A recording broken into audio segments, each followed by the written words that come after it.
दोस्तों नमस्कार। आज 9 मार्च है। आज की तारीख को एक बड़े ऐलान की उम्मीद की जा रही थी। बहुत सारे कयास लगाए जा रहे थे, यहां तक कि मेरे खुद अंदरूनी सूत्र ये कह रहे थे कि आज कोई बड़ा ऐलान होगा। मायावती यानी बहन जी आज इंडिया अलायंस में शामिल हो सकती हैं। उसका ऐलान श्रीमती सोनिया गांधी कर सकती हैं और यह भी हो सकता है कि सोनिया गांधी मायावती को इंडिया अलायंस के फेस के तौर पर भी घोषित करें। लेकिन आज मायावती की तरफ से 2 ट्वीट आए। पहले ट्वीट में उन्होंने उसी बात को दोहराया कि हम पूरे देश में पूरे दमखम के साथ अकेले चुनाव लड़ने जा रहे हैं। और नंबर 2, उत्तर प्रदेश के बारे में उनका ट्वीट था कि तमाम विपक्ष के लोग ये उम्मीद लगाए हैं कि बीएसपी के साथ गठबंधन करके ये चुनाव लड़ा जाएगा, लेकिन उन्होंने कहा कि वो अकेले चुनाव लड़ेंगे, बहुजन समाज के लिए चुनाव लड़ेंगे।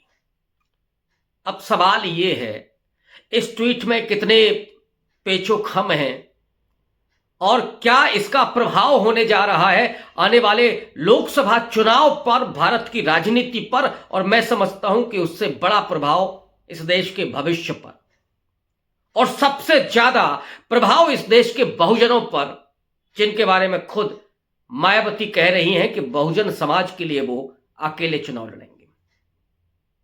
पहला ट्वीट जो उनका है, जरा पहले उसका पोस्टमार्टम करते हैं और उसके बाद फिर दूसरे पर आते हैं और उन संभावनाओं को भी अभी टटोलेंगे। और मेरा तो अभी भी अनुमान है कि वो इंडिया अलायंस के साथ आएंगी। मैंने कल ही कह दिया था, क्योंकि हमारे अंदरूनी सूत्र ये भी कह रहे थे कि अभी बात बनी नहीं है। 8 से 10 सीटों पर मामला अटका हुआ है और वो ऐसी सीट हैं जहां पर मुस्लिम बाहुल्य है। उन सीटों पर भी मायावती अपने कैंडिडेट उतारना चाहती हैं और इससे अखिलेश यादव ने इनकार कर दिया है।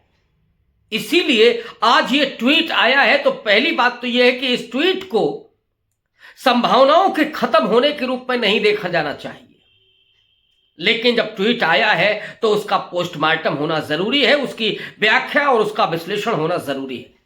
और इसीलिए मैं हाजिर हुआ हूं, क्योंकि ये मेरी जिम्मेदारी है, नैतिक जिम्मेदारी है कि जिन सूत्रों के हवाले से मैं आप तक ये खबर लेकर के आया था कि 9 तारीख को कोई बड़ा परिवर्तन, कोई बड़ा ऐलान हो सकता है, तो मैं आज ये भी बताऊं कि अभी गुंजाइश कितनी है और अगर इंडिया अलायंस में मायावती नहीं जाती है, बीएसपी नहीं जाती है, तो उससे किसके अरमान छलनी होते हैं, कौन खुशी मनाएगा और किसकी नजरें होंगी मायावती के वोट पर। इसलिए बड़ा धैर्य के साथ इस वीडियो को अंत तक आप देखिए। मैं एक एक करके उन तमाम परतों को खोलने जा रहा हूं। तो पहला मैं उस ट्वीट का पोस्टमार्टम करना चाहता हूं जिसमें उन्होंने कहा कि हम पूरे देश में अकेले चुनाव लड़ेंगे। लेकिन आपको 2-3 दिन पहले ही एक खबर मिली कि तेलंगाना में उन्होंने बीआरएस के साथ गठबंधन किया है। बीएसपी और बीआरएस मिलकर के वहां चुनाव लड़ेंगे। इसका मतलब है कि पहले ट्वीट में जो लिखा जा रहा है वो असल में सही नहीं है। वो कहीं गठबंधन करेंगी, लेकिन दरअसल उसमें एक दूसरी बात जो मार्के की है वो ये है कि लोग तीसरे मोर्चे की तरफ इशारा करने लगे थे और ये आशंका जाहिर करने लगे थे कि मायावती ओवैसी के साथ कोई तीसरा मोर्चा बना सकती हैं, यानी जिनके बारे में कहा जाता है कि ये बीजेपी के बी टीम की तरह काम करते हैं। हालांकि मैं हमेशा इस बात के खिलाफ रहता हूं। किसी भी पार्टी को बी सी टीम कहना डेमोक्रेसी में पहली बात तो ठीक नहीं है। हर पार्टी को अपने हिसाब से चुनाव लड़ने का अधिकार है, लेकिन कई बार किसी पार्टी का चुनाव लड़ना किसी दूसरे के लिए हितकारी हो जाता है और इसीलिए इस तरह के आरोप लगते रहते हैं। ओवैसी पर भी आरोप लगते हैं, मायावती पर भी आरोप लगते हैं, लेकिन मैं उन आरोपों को कतई स्वीकार नहीं करता जो मायावती पर आरोप लगते हैं। व्यक्तिगत तौर पर मैं जितना उनकी राजनीति को पढ़ता समझता हूं, जितना देखा है, इसलिए तो वो कहीं गठबंधन कर रही हैं और फिर जब ये कह रही हैं कि हम कहीं भी गठबंधन नहीं करेंगे, इसका मतलब है कि अभी गुंजाइश बाकी है। हां, ये जरूर है कि ये बहुत स्पष्ट उन्होंने कह दिया है कि कोई तीसरा मोर्चा नहीं बनने जा रहा है। इसके भी संकेत समझिएगा, तीसरा मोर्चा कोई बनने नहीं जा रहा है। तो ओवैसी और मायावती एक साथ नहीं आने जा रहे हैं, बल्कि वो ये कह रही हैं कि वो अकेले चुनाव लड़ेंगी। लेकिन जब तेलंगाना में वो गठबंधन कर चुकी हैं, इसका मतलब है कि अभी कुछ संभावनाएं बाकी है। नंबर 2, दूसरे ट्वीट की तरफ जरा आते हैं। उसमें उन्होंने कहा कि उत्तर प्रदेश में पूरी ताकत के साथ वो अकेले चुनाव लड़ेंगी बहुजन समाज के लिए। अब यहीं से मेरा वो सवाल शुरू होता है कि ये जो ट्वीट आया है, इस ट्वीट ने किन लोगों के अरमानों पर पानी फेरा है। ये मसला सिर्फ एक पार्टी का नहीं है, ये चुनाव केवल गठबंधन के मसले का नहीं है, ये चुनाव उसी बहुजन समाज के लिए युगांतकारी साबित होने जा रहा है। ये चुनाव उसी दलित समाज के लिए, वंचित पिछड़ा समाज के लिए, जिसकी लीडरशिप एक समय मायावती के हाथ में रही। तो आज सच्चाई यह है कि उसके अरमानों पर पानी फिरा। चारों तरफ निराशा, गुस्सा और ट्वीट दर ट्वीट अगर आप पढ़ेंगे तो लोग रिक्वेस्ट कर रहे हैं लगातार मायावती से कि आपको इंडिया अलायंस में आना चाहिए। यह सिर्फ व्यक्तिगत आपका मामला नहीं है, यह सिर्फ बीएसपी का मामला नहीं है, यह उस पूरे बहुजन समाज का मसला है। उसके लिए उस संविधान की रक्षा का सवाल है, लोकतंत्र को बचाए रखने का सवाल है। वरना प्रधानमंत्री वो हैं जिनके आर्थिक सलाहकार के परिषद के अध्यक्ष ही कह चुके हैं कि संविधान बदला जाना चाहिए। जिस तरह से आरक्षण को छलनी किया जा रहा है, दलितों पर उत्पीड़न हो रहा है, आदिवासियों के मुंह पर पेशाब हो रही है, किसान पर हमले हो रहे हैं पुलिस के जरिए, महिलाओं के खिलाफ अत्याचार हो रहे हैं, उस देश में आने वाले चुनाव की सूरत क्या होने जा रही है, उसका भविष्य क्या होने जा रहा है, ये पूरा बहुजन समाज महसूस कर रहा है। और इसीलिए आज उसके भीतर एक बेचैनी है और 9 तारीख का वो बेसब्री से इंतजार कर रहा था। लेकिन मायावती के इस ट्वीट ने उसके अरमानों पर पानी फेर दिया है। और जिधर फूल बरसाए जा रहे होंगे, मन में बहुत आकांक्षाएं होंगी, बहुत खुशियां होंगी, वो वही खेमा होगा जिसको भारतीय जनता पार्टी कहते हैं। आप एनडीए भी कह सकते हैं। लेकिन भारतीय जनता पार्टी के लोगों ने, आरएसएस के लोगों ने बड़ी राहत की सांस ली होगी, जिन्हें यह लगता है कि मायावती की अपनी ताकत कमजोर हो गई है।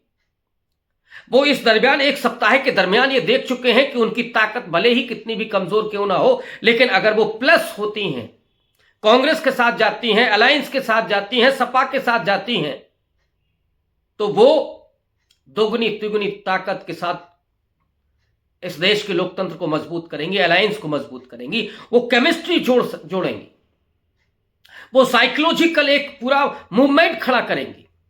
और जिस तरह से नरेंद्र मोदी की उन तमाम नैरेटिव के सामने जैसे ही मायावती के इंडिया अलायंस में शामिल होने की चर्चा हुई, सारे नैरेटिव फेल हो गए।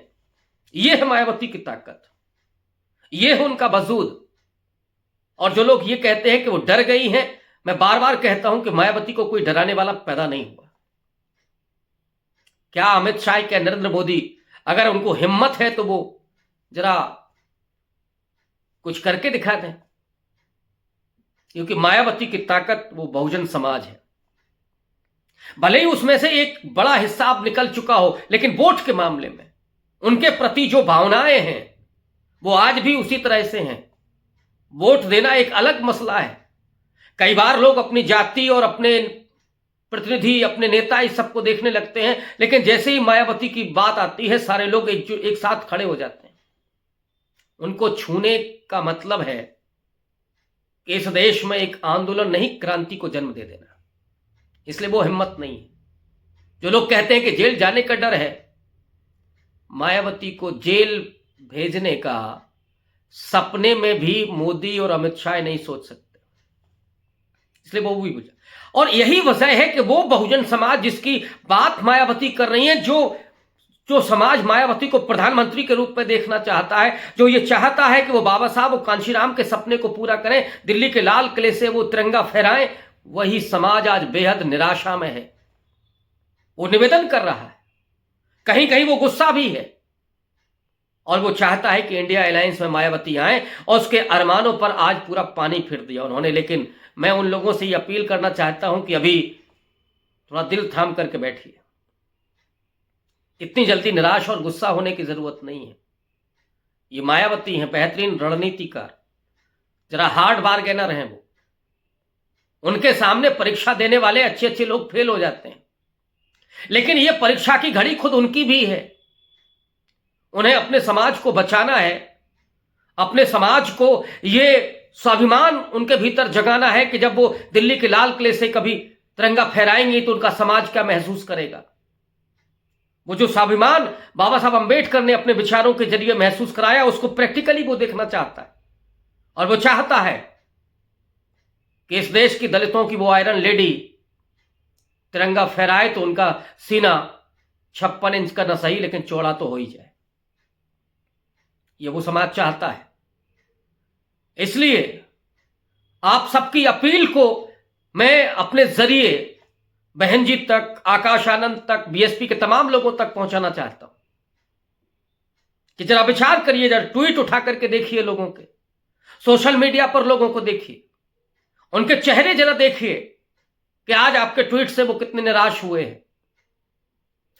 बीजेपी के खेमे में, भारतीय जनता पार्टी के कार्यालयों में जश्न मनाने का मौका मत दीजिए। और मुझे लगता है कि मायावती इस बात को समझ रही होंगी।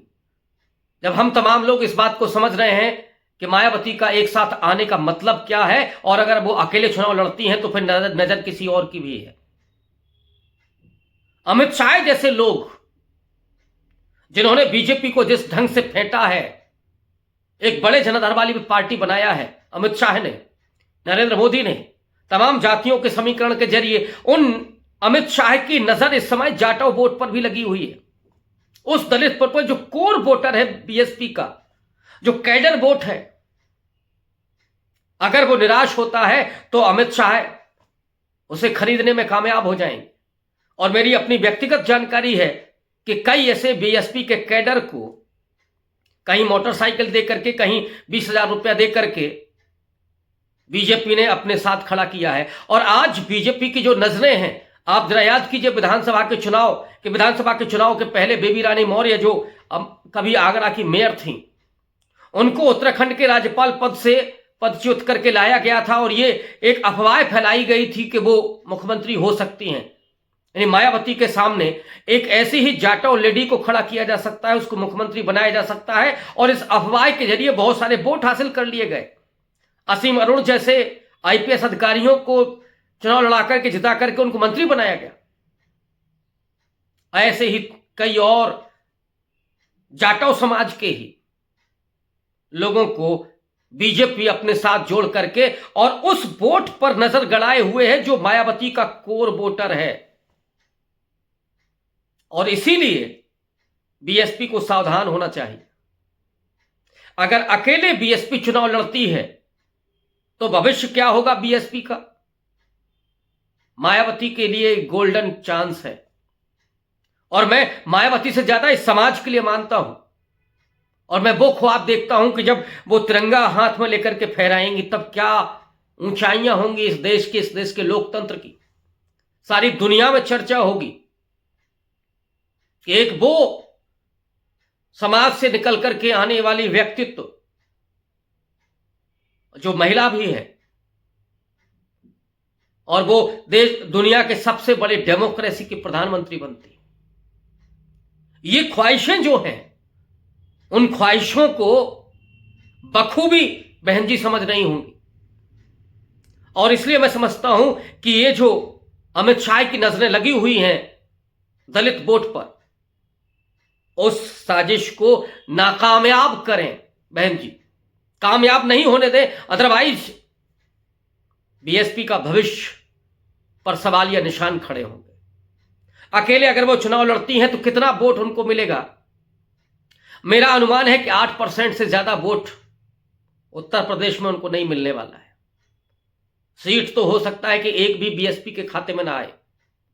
ऐसे में सवाल पूरे बीएसपी पर होगा, बीएसपी के भविष्य पर होगा, आकाश आनंद पर होगा कि उनका फ्यूचर क्या होगा। इसलिए जरूरत इस बात की है कि वो इंडिया अलायंस के साथ आए। अगर कहीं थोड़ा बहुत कंप्रोमाइज करना पड़े तो सीटों पर कंप्रोमाइज करना चाहिए उनको। अगर सोनिया गांधी जी, अगर इंडिया अलायंस उन्हें अपना फेस बनाना चाहता है, इंडिया अलायंस का वो फेस होती हैं, पीएम पद की दावेदार होती हैं, तो इस देश के सिर्फ वंचितों बहुजनों के लिए नहीं, इस देश के लोकतंत्र के लिए सबसे स्वर्णिम दिन होगा और इस अवसर को उन्हें नहीं छोड़ना चाहिए। दोस्तों, अभी वक्त खत्म नहीं हुआ है, इसलिए आखिरी कड़ी में मैं आपको उस बात की तरफ भी ले जा रहा हूं कि अभी एक और तारीख है। आप लोग मुझसे नाराज भी हो सकते हैं कि क्या मैं तारीख पर तारीख देते जा रहा हूं अदालत की तरह, लेकिन राजनीति में स्विच की तरह नहीं होता है ऑन ऑफ। एक और बड़ी तारीख आ रही है 15 मार्च, मानवर कांशीराम की जयंती जब होगी। इस बीच में हो सकता है कि आचार संहिता भी लग जाए, और मैं समझता हूं कि अब जो कुछ भी होना है आचार संहिता के बाद होना है। एक दो दिन के बाद अगर 15 मार्च को भी कुछ बड़ा फैसला हुआ तो अभी हमें इंतजार करना होगा। और मुझे, बल्कि इस देश के तमाम पत्रकारों को, तमाम बुद्धिजीवियों को, तमाम सोशल एक्टिविस्टों को, तमाम बहुजन समाज के प्रति, देश के लोकतंत्र के प्रति चिंतन करने वाले लोगों को, चिंता करने वाले लोगों को, जो इस देश में संवैधानिक मूल्यों को बचाए रखना चाहते हैं, जो लोकतंत्र के मस्तिष्क को ऊंचा रखना चाहते हैं, जो भारत की शान को ऊंचा रखना चाहते हैं, वे लोग भी आज मायावती की तरफ देख रहे हैं। और मैं समझता हूं कि उनकी उम्मीदों को वो नहीं तोड़ेंगी। देर भले ही हो, आचार संहिता लगने के बाद ही सही, 15 मार्च को ही सही, मायावती इंडिया अलायंस के साथ आएंगी, ये अभी भी मेरा विश्वास है। इन शब्दों के साथ ही आप सबका बहुत शुक्रिया, जितना आप मुझे स्नेह देते हैं। बस ये भरोसा बनाए रखिए। मेरी कोशिश है कि आपको राजनीति के तमाम इन मुद्दों से रूबरू कराऊं और उस तह तक पहुंचने की कोशिश करूं अपने तमाम सूत्रों के जरिए। लेकिन कई बार राजनीति में चीजें उलटती हैं, पलटती हैं, उसके लिए हम जिम्मेदार नहीं होते हैं, हमारे सूत्र जिम्मेदार नहीं होते हैं, क्योंकि चीजें तो शीर्ष स्तर पर तय होती हैं। और उसमें जो भी अंतर आएगा हम उन सब से आपको रूबरू कराते रहेंगे, ये हमारी जिम्मेदारी है। बहुत शुक्रिया, धन्यवाद।